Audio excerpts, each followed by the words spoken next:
Hello बच्चों, आज हम पढ़ेंगे इलेक्ट्रिक फील्ड। ठीक है, इलेक्ट्रिक फील्ड क्या है पहले इसको समझते हैं। ये बहुत अच्छा कॉन्सेप्ट है। ठीक है, फील्ड आपने क्लास 11th में पढ़ा था।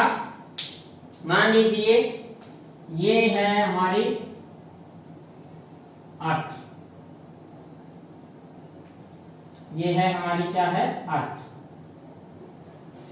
अगर इसका मास में कैपिटल M मान लेता हूं, क्या मान लेता हूं? कैपिटल इसका मास। ओके, इससे यहां पर ये कोई पॉइंट है, यहां पर एक और मास रखा हुआ है स्मॉल m। ये क्या है? Small m। kg लिख देता हूं जिससे आप समझ सको क्या है ये मास। यूनिट लिख देता हूं जिससे आप समझ सकें क्या है ये मास m। ठीक है, चलिए अगर इन दोनों मासेस के बीच का डिस्टेंस, इन दोनों मासेस के बीच का डिस्टेंस r है, क्या है इन दोनों के बीच का distance? Suppose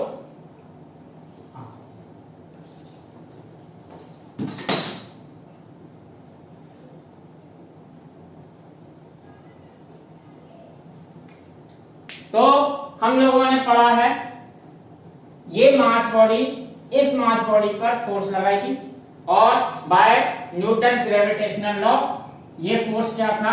F equal to G M M upon R square. ये चीज आप पढ़ चुके हैं। अच्छा, चलिए अब मैं आप लोगों से एक क्वेश्चन पूछता हूं कि अगर मैं ये कोई P पॉइंट है, ये पॉइंट कौन सा है? P। अगर मैं इस P पॉइंट से m kg मास को हटा लूं, अगर मैं P पॉइंट से m kg मास को हटा लेता हूं तो इस P पॉइंट पर क्या बचेगा? इस P पॉइंट पर क्या बचेगा? ये सोचिए। कुछ बच्चे कह रहे होंगे कुछ नहीं बचेगा सर, कुछ और सोच रहे होंगे, कुछ बच्चे वहां पहुंच गए होंगे जहां मैं सोच रहा हूं कि वहां पहुंचना चाहिए उन्हें। तो बेटा इस पॉइंट पर क्या बचा कि कुछ तो बचेगा। क्यों बचेगा? क्योंकि जैसे ही मैं दोबारा से m kg मास को यहां पर लाता हूं तो फिर इस m kg मास पर फोर्स लगने लग जाएगा इतना। तो यहां पर कुछ ना कुछ तो होता है P पर। अब वो P पर होता क्या है? वो होता है, अगर मैं इस फॉर्मूले से ही बात करें तो इस फॉर्मूले में से मैं अगर m को हटा दूं, इस फॉर्मूले में से m को हटा दूं, जी m अपॉन आर स्क्वायर, तो ये फॉर्मूला बन जाता था ग्रेविटी का जी। तो हम कहते हैं कि P पर कुछ बचे, क्या बचेगा? ग्रेविटी। G पर हमेशा एक चीज रहेगी, वो है ग्रेविटी G, जिसे हम डिनोट करते थे G से। किससे डिनोट करते थे? G से। ये हमारी क्या है? ग्रेविटी।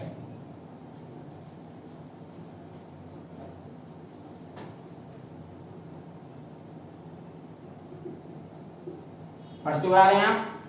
ठीक है, तो G पर जो P पॉइंट है, इस P पॉइंट पर G हमेशा रहेगी। तो हम G को ये कह सकते हैं कि ये इस पॉइंट की कैरेक्टरिस्टिक है, ये इस पॉइंट की क्या है? क्वालिटी।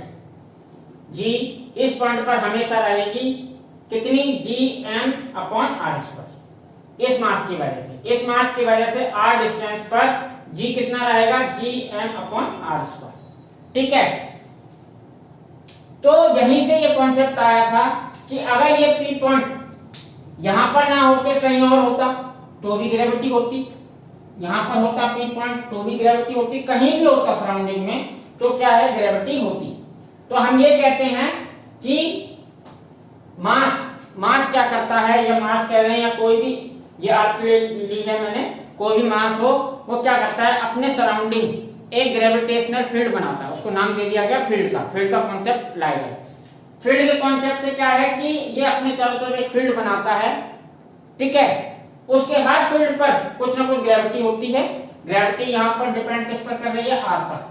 नॉर्मली आप ये कहते हो कि ग्रेविटी कितनी होती है? 9.8 मीटर पर सेकंड स्क्वायर। पर बेटा ये कांस्टेंट नहीं होती, याद रखिएगा। ये हमारी अर्थ के सरफेस के नियर होती है, अर्थ के सरफेस के जस्ट नियर कितनी होती है। जैसे जैसे डिस्टेंस बढ़ेगी या घटेगी, चेंज होगी, तो जी भी चेंज होती है, तो कांस्टेंट नहीं रहती है। पर हम अपने कैलकुलेशन को आसान करने के लिए अर्थ की सरफेस के आसपास इतना मान लेते हैं, ठीक है। तो जी डिस्टेंस के साथ चेंज होती है, अलग अलग डिस्टेंस पर अलग अलग जी होगी, पर ये क्लियर है कि ग्रेविटी जरूर होगी। तो यहाँ पर एक कॉन्सेप्ट ले लिया कि मास क्या है, कोई भी मास बॉडी अपने सराउंडिंग क्या बनाती है, कोई ग्रेविटेशनल फील्ड। इसे आप 11th क्लास में पढ़ चुके हैं। 11th क्लास में थोड़ा ग्रेविटेशनल फील्ड के बारे में कम बताया गया होगा, पर अब समझिए फील्ड का क्या कॉन्सेप्ट है। फील्ड क्या है, यहाँ मास बॉडी एक फील्ड बना रही है, इस फील्ड की वजह से हर पॉइंट की एक कोई ना कोई कैरेक्टरिस्टिक होगी, उसे कहते हैं ग्रेविटी। इस फील्ड के अंदर हर पॉइंट की एक कैरेक्टरिस्टिक होगी, वो क्या होगी, ग्रेविटी। इसे कहूंगा मैं कैरेक्टरिस्टिक ऑफ ए लोकेशन। ये किसी लोकेशन की कैरेक्टरिस्टिक है, क्या, जी। इसका और कोई फिजिकल मीनिंग नहीं है कि अगर यहाँ पर इस फॉर्मूले ये इक्वेशन 1 है और ये इक्वेशन 2 है, तो क्या करें, अगर मैं जी के अंदर और जैसे यहाँ पर मैं फिर से m kg मास को ले आऊं, क्या करूं, m kg मास को फिर से लेकर आता हूं, तो इस m kg मास पर कितना फोर्स लगेगा, वो फोर्स हम निकाल सकते हैं F इक्वल टू किससे, m इंटू जी से। ये तो करते थे बेटा, F इक्वल टू mg। ये कौन सा F है, Fg, ग्रेविटेशनल फोर्स, ठीक है। यानी कि g में सिर्फ m का इंटू कर दिया इस मास का, तो हमें उस मास के ऊपर क्या मिल गया, फोर्स। तो यही कॉन्सेप्ट अब इलेक्ट्रिक फील्ड में आने वाला है। यहां पर क्या, मास ने क्या बनाया, ग्रेविटेशनल फील्ड।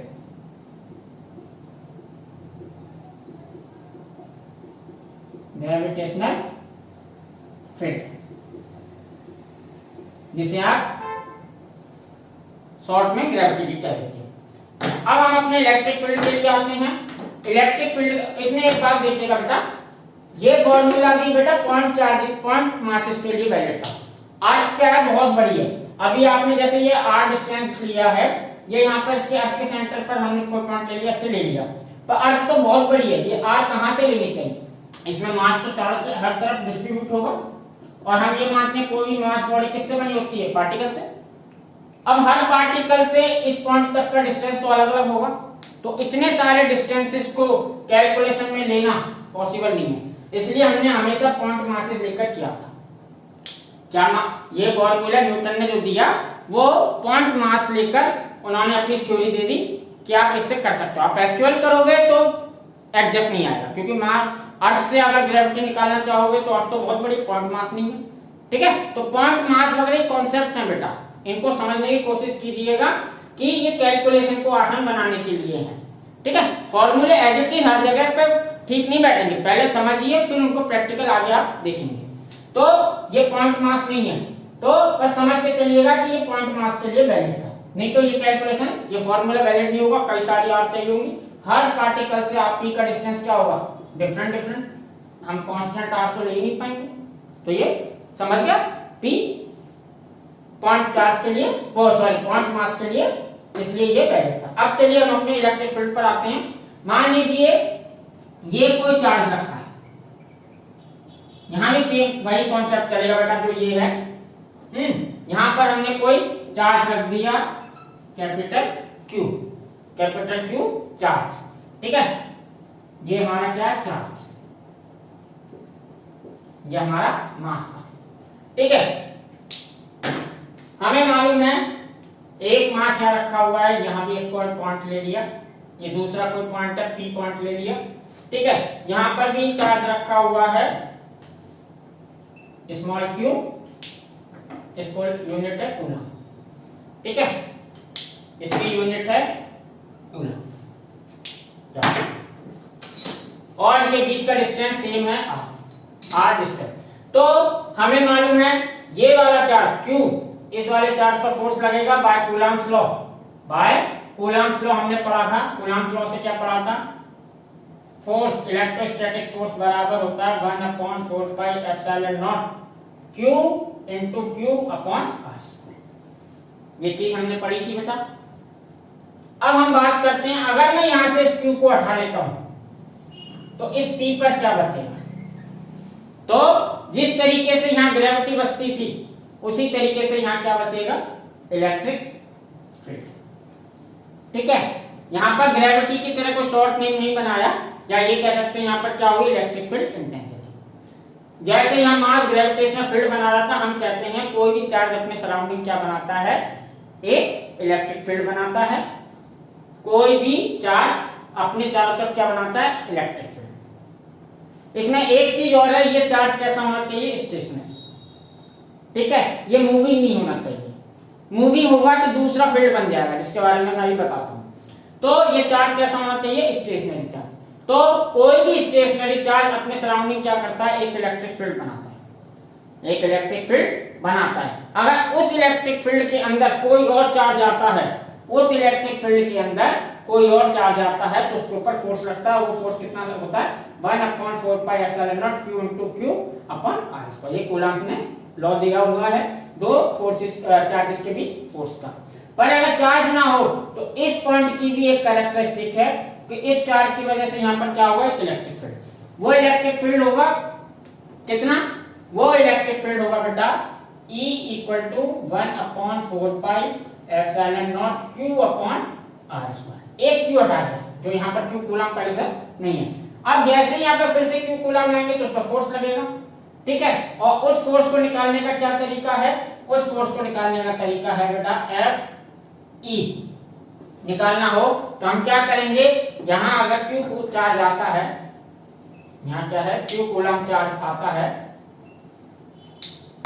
तो फिर से क्या हो जाएगा, Q × E। उस पर फोर्स कितना लगेगा, Q, और इस फील्ड पर जो इस पॉइंट पर जो क्या होगा, इलेक्ट्रिक फील्ड। तो हम ये कह सकते हैं यहां पर क्या होता है, electric field. Electric field intensity क्या देता हूं,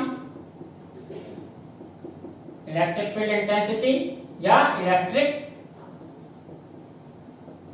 फील्ड। और ये दोनों चीजें बेटा एक ही है, इलेक्ट्रिक फील्ड कह दीजिए या किसी पॉइंट पर इलेक्ट्रिक फील्ड इंटेंसिटी कह लीजिए, ठीक है। तो इसके लिए क्या है, इलेक्ट्रिक फील्ड के लिए मैं लिखने वाला हूं इलेक्ट्रिक फील्ड, कोई भी स्टेशनरी चार्ज। ये क्या चार्ज कैसा होना चाहिए बेटा, ये इसको बहुत याद रखिएगा, स्टेशनरी चार्ज। अभी आप इतना समझिएगा, चार्ज कैसा होना चाहिए, स्टेशनरी, मूविंग नहीं। यहां बात अलग है, मास के केस में आप सोचते रहिएगा कि मूविंग है या स्टेशनरी है? और वो इसे देखिए, अगर ये स्टेशनरी चार्ज है तो अपने चारों तरफ क्या बनाएगा, एक इलेक्ट्रिक फील्ड। चारों तरफ नहीं बेटा, मैं ये कहूंगा सराउंडिंग, सभी दिशाओं में। नॉर्मली हम चार दिशाएं पढ़ते हुए आते हैं, पर दिशाएं वैसे आप चार नहीं सोच के चलिएगा, फिजिक्स की लैंग्वेज में 6 दिशाएं पढ़ के चलिएगा। कैसे बता देता हूं आपको। नॉर्मली हम इनको ले लेते हैं, अगर इसको ले लेता हूं अप, और इस डायरेक्शन को ले लेता हूं क्या, डाउन। इसको ले लेता हूं ईस्ट और वेस्ट। एक और डायरेक्शन, दो डायरेक्शन बच रही, नॉर्थ और साउथ। ये ऊपर, ये नीचे, ये ईस्ट, ये वेस्ट। अब इस पर दो डायरेक्शन है, नॉर्थ और साउथ, इस पर नहीं आ सकते क्योंकि ये प्लेन है। बोर्ड क्या है, प्लेन। प्लेन में तीसरे डायमेंशन नहीं आ सकते, हम 3D पे कहते हैं ना जिसे, तो इसमें तीसरे डायरेक्शन नहीं आ सकते, जिसे हम कहते हैं नॉर्थ साउथ। नॉर्थ का है या साउथ का। तो आप हमेशा याद रखिए, पढ़ें तब भी जब स्पेस की बात आए तो 6 डायरेक्शन होती हैं, और 6 डायरेक्शन को फिर हम थोड़ा दिखाने के लिए 3D में क्या करते हैं, थोड़ा सा इस तरीके से इंक्लाइन कर देते हैं। अप और डाउन को हमेशा अप एंड डाउन नहीं दिखाएंगे, इस तरीके से दिखा देते हैं। अगर ये ईस्ट है तो ये साउथ, ये वेस्ट और ये नॉर्थ। इस तरीके से आप इसे 6 डायरेक्शन कह सकते हैं, 3 कह सकते हैं। इसको एक डायरेक्शन मिला तो 3D है, अदरवाइज आपकी 6 डायरेक्शन होती है। तो मैं ये कहूंगा स्टेशनरी चार्ज क्या है, अपनी चारों तरफ यानी सारी डायरेक्शन में, ऊपर नीचे आगे पीछे चारों तरफ एक इलेक्ट्रिक फील्ड बनाता है। एक क्या बनाता है, इलेक्ट्रिक फील्ड। अगर उस फील्ड के अंदर कोई चार्ज आ जाता है तो उसके ऊपर एक फोर्स लगता है, ठीक है। वो फोर्स कितना होता है, F = Q × E। यानी इस पॉइंट की जो E होगी इलेक्ट्रिक फील्ड इंटेंसिटी, उसमें उस चार्ज का इंटू कर देंगे, फोर्स मिल जाएगा। तो एक फील्ड का कॉन्सेप्ट इसीलिए दिया गया कि इससे प्रॉब्लम बड़ी आसान बनेगी। और ये क्या है, ये किसी एक लोकेशन की कैरेक्टरिस्टिक है। हमें इस लोकेशन की कैरेक्टरिस्टिक है, इसकी पॉइंट पर इलेक्ट्रिक फील्ड पता होगा, तो हम चाहे कोई भी चार्ज हो आराम से हम फोर्स निकाल सकते हैं। जरूरी बस क्यू के लिए फोर्स निकाले, कोई भी चार्ज हो सिंपल इनटू करके हमें पता चल जाएगा इलेक्ट्रिक फील्ड फोर्स कितना होगा। और भी इसके कई बेनिफिट हैं, जिससे क्या है कि किसी पॉइंट के कैरेक्टरिस्टिक देने के बाद हमें काफी आसानी होगी। चलिए आगे मैं बताता हूँ, पहले मैं इलेक्ट्रिक फील्ड को लिख देता हूँ। अब हम पॉइंट बात करते हैं इलेक्ट्रिक फील्ड। इलेक्ट्रिक फील्ड क्या है, तो मैं यहाँ पे लिख देता हूँ इलेक्ट्रिक फील्ड क्या है। पहले मैं नोट में लिख देता हूँ, it is a characteristic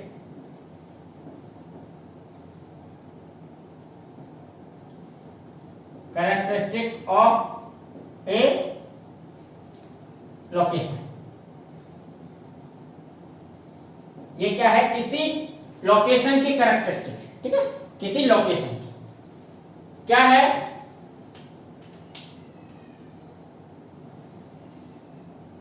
a stationary charge, capital Q इसको मान लेता हूं, चार्ज प्रोड्यूसेस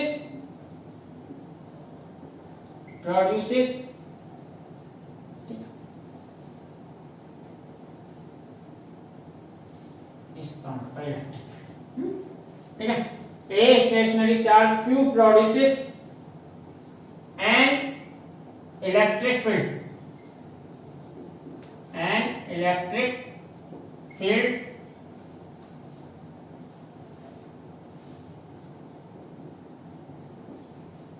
सराउंडिंग इट,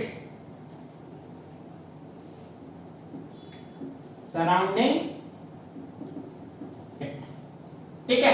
मैंने यहां पे लिखा है कोई भी स्टेशनरी चार्ज अपने सराउंडिंग क्या बनाएगा, इलेक्ट्रिक फील्ड। चार तो हमने 6 की 6, मैं ये कहूंगा 70 हैं।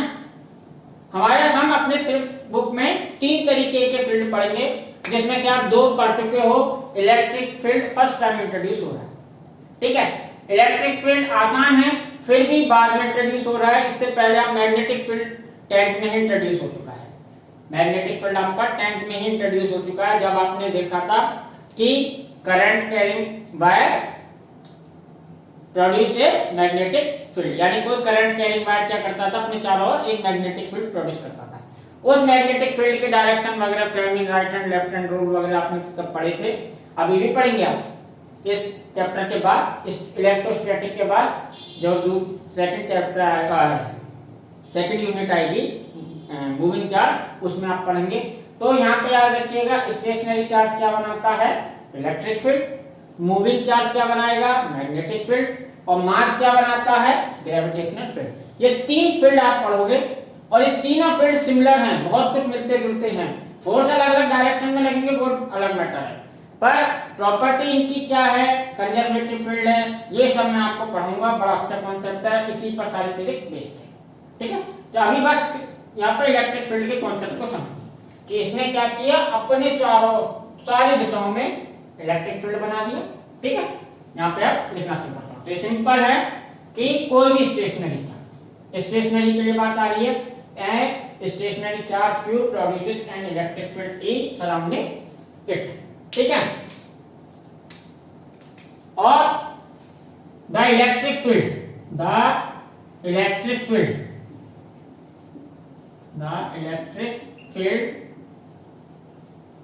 E at distance r,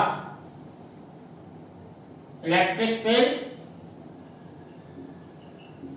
produces by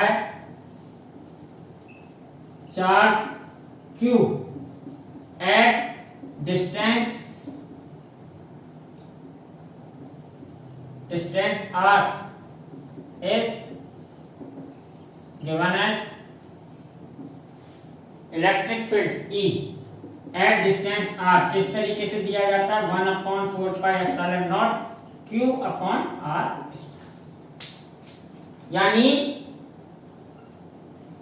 कोई Q चार्ज है, इस Q चार्ज से r डिस्टेंस पर इलेक्ट्रिक फील्ड कितना होगा, इलेक्ट्रिक फील्ड या इलेक्ट्रिक फील्ड इंटेंसिटी कितनी होगी, 1/4πε0 Q/r, ठीक है।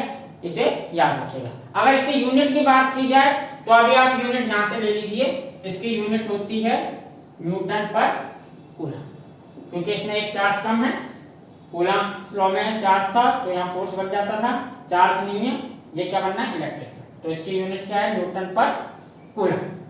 ओके बेटा, इतनी बात क्लियर। यहां से r डिस्टेंस पर इलेक्ट्रिक फील्ड कितना होगा, ये E बराबर 1/4 pi epsilon not q upon r, ये इलेक्ट्रिक फील्ड इंटेंसिटी। एक और बात गौर कीजिएगा, मैंने इलेक्ट्रिक फील्ड के ऊपर वेक्टर लगा रखा है, इलेक्ट्रिक फील्ड के ऊपर क्या लगा रखा है, वेक्टर। तो एक बार इसे याद रखिएगा, ये क्या वेक्टर क्वांटिटी, ये एक वेक्टर फिजिकल क्वांटिटी है, ठीक है। इसकी एक डायरेक्शन भी होती है जिसे अभी मैं बताऊंगा, जैसे हम इसकी जब वेक्टर फॉर्म लिखूंगा तो उस समय डायरेक्शन के बारे में भी इसके बारे में बताऊंगा, ठीक है। इसकी डायरेक्शन दो तरफ हो सकती है, क्योंकि चार्ज पॉजिटिव और नेगेटिव दोनों होते हैं। मास के समय पर इलेक्ट्रिक फील्ड हमेशा अट्रैक्टिव होता था, सॉरी ग्रेविटेशनल फील्ड हमेशा अर्थ की तरफ ही होगा, जिस बॉडी है, ठीक है। चलिए अभी इतना हो गया। अब इसके बाद अगर मैं यहां लिख दूं इस इलेक्ट्रिक फील्ड के अंदर, इस इलेक्ट्रिक फील्ड का कोई एक रीजन है बेटा, एक रीजन है अपने आसपास जितने भी है सराउंडिंग में, जहां इलेक्ट्रिक फील्ड है, जहां तक अगर उस इलेक्ट्रिक फील्ड के अंदर कोई चार्ज आएगा तो उसके ऊपर क्या लगेगा, फोर्स, उसी को हम कूलम फोर्स या इलेक्ट्रोस्टैटिक फोर्स कहते हैं। इफ यहां लिख देता हूं इस बात को, if any charge, if any charge Q comes or placed in this electric field, in this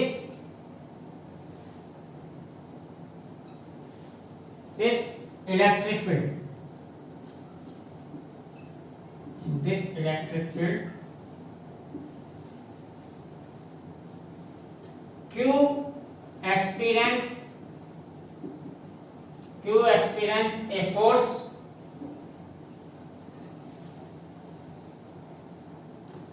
due to electric field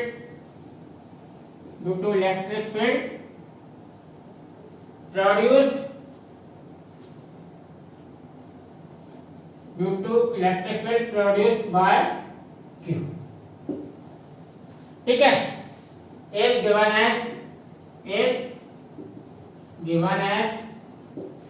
मैंने लिखा है अगर कोई चार्ज इस इलेक्ट्रिक फील्ड में आता है या रखा जाता है तो उसके ऊपर एक फोर्स लगेगा, किसकी वजह से, Q ने जो कैपिटल Q ने जो इलेक्ट्रिक फील्ड बनाया था, और वो फोर्स कितना होगा, वो फोर्स हम कैसे निकाल सकते हैं, वो फोर्स हम निकाल सकते हैं F equal to Q into E, कैसे निकाल सकते हैं, F equal to Q into,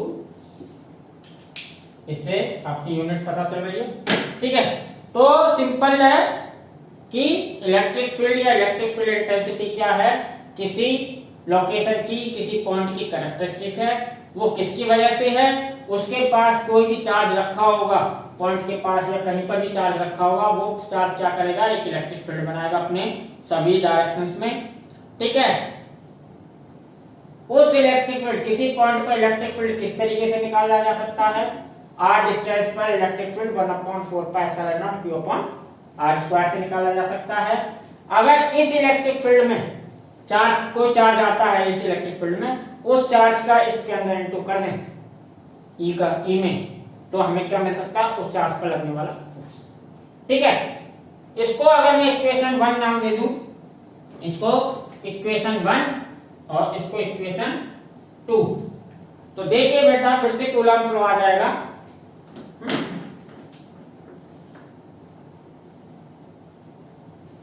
यहां लिखता हूं बाय इक्वेशन 1 एंड 2, इक्वेशन 1 और 2 से, ये 1 है ये 2 है, यहां पर क्या E की जगह ये सब रख दूं, तो इस फॉर्मूले में है 2 में क्या करता हूं, E की वैल्यू पुट कर देता हूं, F बराबर Q into 1/4 pi epsilon not Q upon R square. ठीक है, इसको मैं ऐसे भी लिख सकता हूं,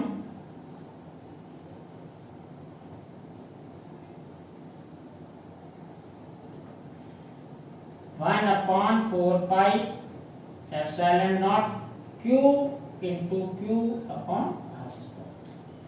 देखिए बेटा, ये क्या बन गया, ये कूलम्ब्स लॉ बन गया। क्या बन गया, कूलम्ब्स लॉ, जो हम पहले पढ़ते थे, चार्ज वो force between two point charge. ठीक है, तो वही फॉर्मूला बन गया। यानी हम ये कह सकते हैं इलेक्ट्रिक फील्ड एक इंटरमीडिएट फिजिकल क्वांटिटी है, किस किस के बीच, चार्ज और चार्जों पे लगने वाले फोर्स के बीच की, दो चार्ज और उनके बीच लगने वाले फोर्स के बीच की एक इंटरमीडिएट फिजिकल क्वांटिटी है E। ये क्या है, ये किसी सिंगल चार्ज से बनाई निकाली जा सकती है। कोई और चार्ज आता है तो वो चार्ज के ऊपर क्या फोर्स लगता है, उस इलेक्ट्रिक फील्ड इंटेंसिटी में इनटू कर दो, Q का फोर्स निकल आएगा, चाहे तो वो कूलम्ब ने दिया हुआ पहले से। तो ये सब चीजें एक दूसरे से लिंक है, समझ जाइएगा। E एक इंटरमीडिएट फिजिकल क्वांटिटी है कूलम्ब के फोर्स और दो चार्जेस के। ठीक है, तो ये सिंपल क्लियर हुआ इलेक्ट्रिक फील्ड। इसके बाद और बताता हूं मैं आपको, ये चीजें इसमें याद रखनी पड़ेगी, बस इतना कि an stationary charge produces a electric field surrounding it, stationary charge. ठीक है, तीन फील्ड हैं, ग्रेविटेशनल फील्ड, इलेक्ट्रिक फील्ड और एक magnetic field. Gravitational field earth mass body बनाएगी, इलेक्ट्रिक फील्ड कौन बनाएगा, स्टेशनरी चार्ज बनाएगा, मैग्नेटिक फील्ड कौन बनाएगा, मूविंग चार्ज। जैसा कि टैंक में पढ़ा था, करंट की वजह से मैग्नेटिक फील्ड बनना था। करंट क्या होता है, मूविंग चार्ज। करंट क्या है, चार्ज फ्लो हो रहा है कंडक्टर के अंदर, वो मूविंग चार्ज है। तो इतना याद रखिए। अभी इलेक्ट्रिक फील्ड को और भी पढ़ने में डायरेक्शन बढ़ गए, इसकी वेक्टर फॉर्म, अभी आप इसको इतना क्लियर रखिए। ठीक है, अब इसकी वेक्टर फॉर्म स्टार्ट करते हैं।